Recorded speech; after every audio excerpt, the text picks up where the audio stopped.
When we first spoke to you about this issue a couple of weeks ago, I had the impression that that was the first time, the day that you caught him, or the day that you had that confrontation with him was the first time you met him. But I read his whole affidavit, and I just want to run through his arguments one by one. Is it true that you had met with him a couple of times, or multiple times already before that? Once, including together with your mother, Senator Loren Legarda, and that was in May, shortly after the elections, and your mother even asked him to take care of of the projects in her district, the first district. Yes, I actually, in my interviews on this matter, refer to the regular meetings that I have with Engineer Calalo because that's part of what congressmen do with the district engineers, planning the future projects and also overseeing the existing projects implementations.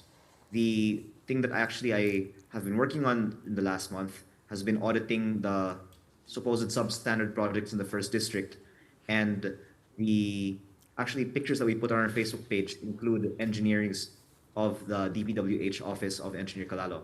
The first time I actually met him was in December of 2024 with my mom when we were donating the repair of two damaged bridges in Puting Kahoy and Binambang in my district.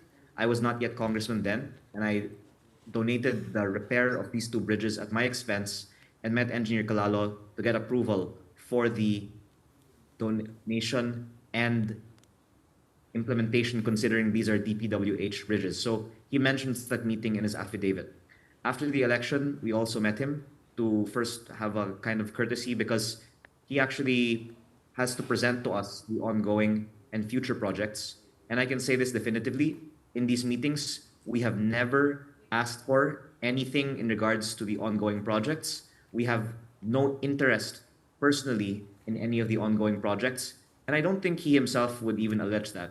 And I think that anyone would not be able to say that either. So we're openly discussing these matters, including our not accepting any kickbacks from DPWH projects, because I don't think there's anyone who will say that there is anyone who has ever given us anything for any DPWH projects. So the timeline seems to align. He does say that you first met in December 2024, as you said, at the Matabangkay Beach Club, and he was invited there by the staff of your mother, Senator Loren Legarda.